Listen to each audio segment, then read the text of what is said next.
Nama tempat bisnisnya itu Queen Roti Liliba. Tempatnya di Jalan Kita Talo, depan Poltek Kesling, ada nomor. Depan Poltek Kesling kita biasa nyebutnya kalau pengiriman barang. Jenis tempat bisnisnya hanya babi atau roti babi saja yang dijual atau ada yang lain-lain? Oh iya. Jenis tempat bisnisnya. Dulu kita rumah makan juga ya, cuman beralih ke fokus di roti.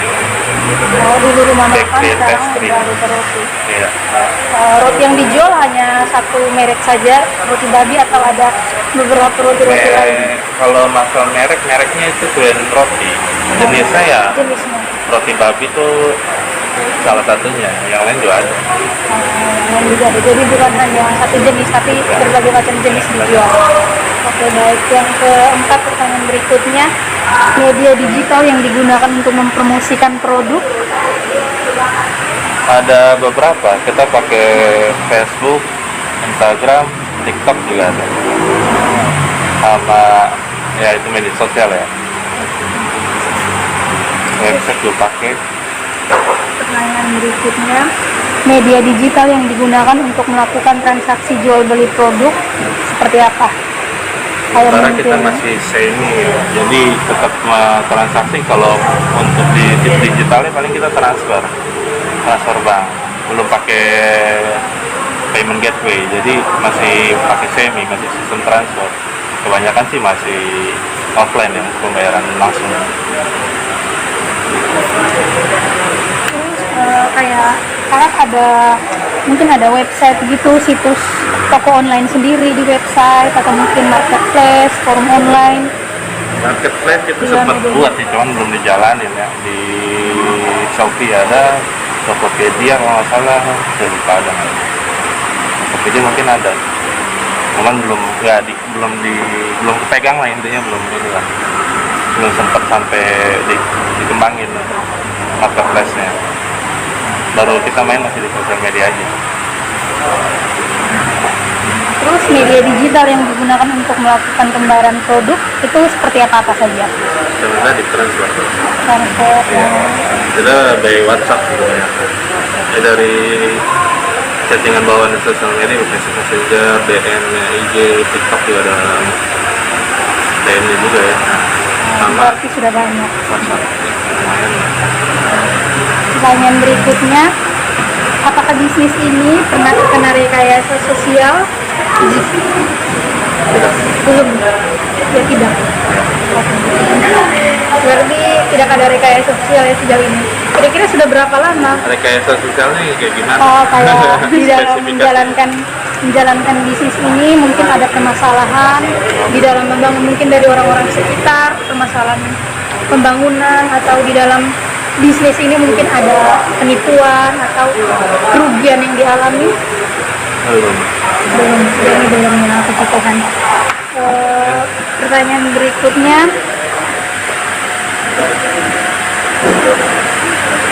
kayak kira-kira kalau misalnya terjadi, seandainya terjadi sesuatu masalah atau apapun di dalam bisnis ini, kayak cara kakak mengatasinya itu bagaimana? Kayak misalnya mungkin sudah pernah berpikir, mungkin nanti kalau ada ini, kayak cara saya untuk mengatasinya tuh bagaimana? Kayak mungkin kayak gimana ya, kayak Tergantung permasalahannya apa dulu, kita nggak bisa ini kan, tergantung permasalahannya seperti apa. Yang pasti kita cari win-win solution, yang maksudnya jalan terbaik lah. Misal bermasalah dengan pihak mana, ya cari yang terbaik gitu. Jalan tengahnya lah kalau gitu.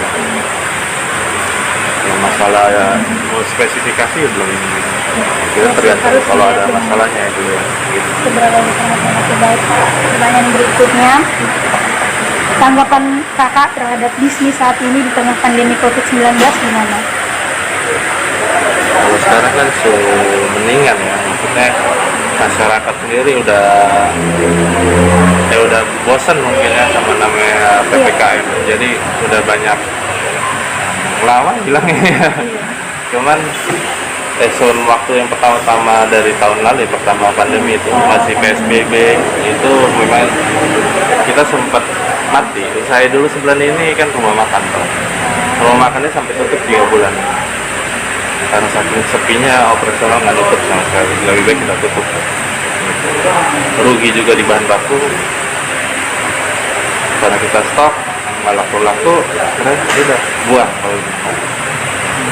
Jadi tutup 3 bulan, coba menu lain selama berapa bulan sampai awal tahun kemarin ya nggak ada peningkatan yang signifikan, jadinya kita ya mikirnya beralih. Rotinya udah ada dari dulu ya, jadi kita mulai fokus di roti aja. Kalau roti kita masih bisa bertahan 2-3 hari. Kalau makanan itu 1 hari nggak habis kita masak, kalau nggak dibagi nih buang begitu. Kalau dipanasin, terutama makan makanan Bali ini udah nggak enak lagi kalau kayak gini. Nah, akhirnya fokus di roti. Oh, terus pertanyaan berikutnya Kak, dampak menggunakan media digital terhadap keuntungan produksi. Zaman sekarang ya, Ya. apalagi saya fokusnya di emang digital marketing. Nah itu memang sangat berpengaruh dampak sosial, dampak dari pemasaran pakai media sosial. Karena bukan seharusnya sekarang semua pemasaran lewat digitalisasi. Untuk yang offline ya, kita nyebutnya offline ya. Offline itu yang seperti tradisional yang dulu ya, koran, radio, majalah, TV, itu sebenarnya udah bukan ya, ketinggalan zaman lah kalau bilang, karena biayanya itu lebih mahal. Satu, kedua tidak tertarget, yang terutama tidak tertarget. Sekarang kalau kalian pasang iklan di TV, kalian nggak bisa nentuin, mau menentuin yang lihat iklannya itu misalnya by gender aja, mau laki-laki atau mau perempuan, wanita atau pria toh. Nah kalau di sosial, di digital ya, itu kita bisa tentuin, kita bisa atur setting yang bisa ngeliat itu khusus perempuan, by umur nggak bisa digabungin semuanya, lokasi di mana, semua di mana. Jadi dan biayanya jauh lebih murah. Sekarang kita bikin brosur, satunya 1.000, di sini nggak tahu saya berapa ya. Kalau di Bandung paling murah 300 dulu, zaman dulu selama Masih kuliah. iya. Nah itu kayak gitu. Nah sekarang kalau dari di sosial media kita bisa sampai pernah satu, ya begini, ibarat katanya satu brosur saya bagi ke 1 orang ya, modal saya buat kasih brosur ini ke 1 orang 500 perak misalnya, paling murah kayak gitu. Tapi kalau di sosial media postingan saya iklanin berbayar ya, itu bisa sampai cuma angka paling kecil saya dapat itu 4 perak 1 orang. Jadi bisa dilain dengan modal 500 tadi, kalau dibagi 4 perak saya bisa dapetin 120-an orang lebih, 120-an orang. Perbandingannya jauh banget. Jadi saya bilang paling murah loh digital. Efeknya tadi seharusnya semua karya digital. Transaksi juga bagus lihat digital. Pakai default kayak payment gateway. Banyak potongannya juga. Nah gitulah. Ini masukan buat kalian juga sih. Terima kasih Pak. Ya. Kira-kira pendapatan sehari itu berapa? Pendapatan ya, saya nggak bisa kasih tahu ya kalau pendapatan ya. Ini rahasia dapur. Iya. Apalagi banyak saingan di sini tuh. Oh iya. Terus Kak, ini kalau ini apa dalam sehari itu ini untuk ini apa menghasilkan ini maksudnya ini roti ini berapa, terus ini dalam sehari itu lakunya berapa Kak? Lakunya saya nggak tahu juga. Iya. Produksi kira-kira kurang lebih 1.000 per bulan. Ini selain di sini Kakak jual juga ya, maksudnya selain di sini ini ada tempat-tempat yang kayak Ada kios atau apa-apa? cabang kecil lah, Iya. ada di sana, Batik Cinta ya namanya, di mana? Di Moku. Oh, Di Moku ada satu, itu kita cuman pakai talase titip di kios orang ya, kayak Oh. kecil lah kalau saya Iya. bilang. Di Merdeka di mana tuh, Tuapukan ada, Awesau juga ada yang tempat khusus tuh, yang dapur wisata tuh. Nah sebelahnya lah ada 3 lah sebentar. Tadinya ada di Tarus, cuman kurang bagus ya penjualan di sana, jadi tutup. Ada kayak bagian susahnya ada tuh Bagian apa? bagian susah kelemahan dari Susahnya ketika membuat roti itu apa? Mungkin Susahnya. paling susah atau mungkin rumit yang di Enggak. Untuk produksi sih nggak ada masalah ya. Kalau untuk produksi ya. Nggak ada masalah kalau produksi. ada yang ditanya tanya Pas. Oh ini apa penjualan ini sendiri. Oh ini kakak. Nah, Ini apa penjualan roti ini sendiri atau ada teman kerabat yang lain? oh ininya sendiri.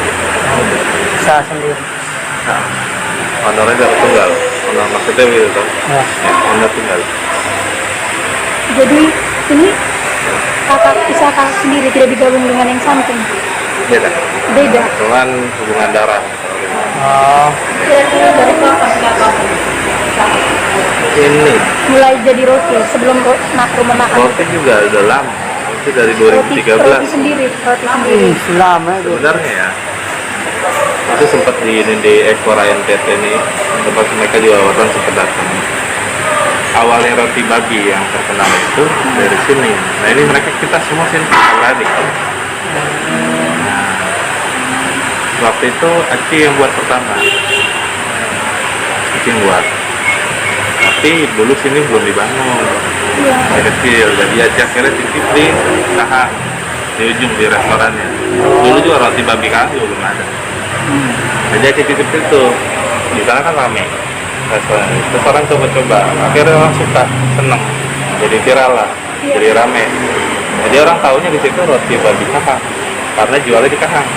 Nah, gitu. Tapi yang produksi sini awalnya. Nah, gitu. Akhirnya setelah berapa lama, ya sebelah juga akhirnya ngikut mau buka, ya mereka beli mesin ya, beli mesin juga sendiri, kan buka juga sendiri. Jadi proses awal sebenarnya dari sini. Resep modal awal dari sini. sudah lama dari 2000 sekitar 2012-13.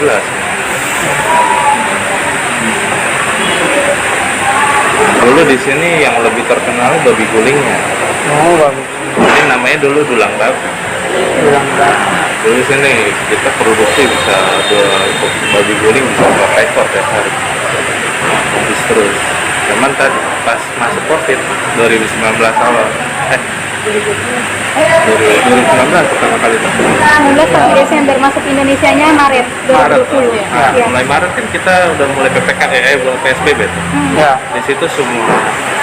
Saya dulu yang megang di Karisma. Digital marketing Karisma saya yang pegang. Cuman saya lebih suka sendiri kali. Nah, akhirnya saya megang sini dan beberapa lah yang lain. Tapi saya stay-nya di sini karena memang ada ya, nyambung lah kalau bilang sama honor. Akhirnya kita beralih ke fokusnya di roti karena makan udah parah. Untuk sekarang sih udah mendingan ya, udah naik lagi ya. Setelah bulan-bulan apa tuh yang pas PPKM pas gubernur ngeladain itu loh. Ada pesta, sudah dari situ udah mulai rame lagi, naik pesta. Kakak pernah kan mengalami kayak isu-isu atau humor-humor dari masyarakat sekitar tentang toko roti ini? Mungkin kan banyak humor beredar di luar atau ada isu-isu seperti itu. Mana ada rumor apa? Saya tanya balik, saya nggak tahu. Mungkin kakak sendiri atau Nggak ada sih. Mungkin yang orang tahu ya, yang orang tahu maksudnya orang-orang kebanyakan tenis ya. Yang mereka tahu ini kan semua kakak ready, cuma jualannya rata-rata sama. Nah itu yang dijadi bahan omongan orang-orang yang datang belanja di daerah sini. Tapi yang udah tenis yang lebih kenal ke keluarga owner-owner di sini. Kali itu, mereka kan bingung. Saya juga bingung pertama kita ini kakak beradik jualan sama semua. saya kaget dari ternyata di sebelah juga saudara. Dari ujung sampai ujung. Oh. Iya. Gitu. Jadi satu tempat. Kakak beradik. Nanti yang di depan sana itu bapaknya dari yang punya semua di sini.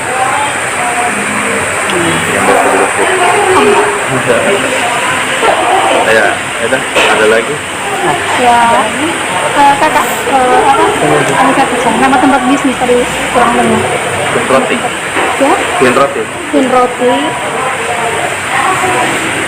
Oh, Queen Roti. Lokasi di depan Poltekkes ya, yang Lilibar.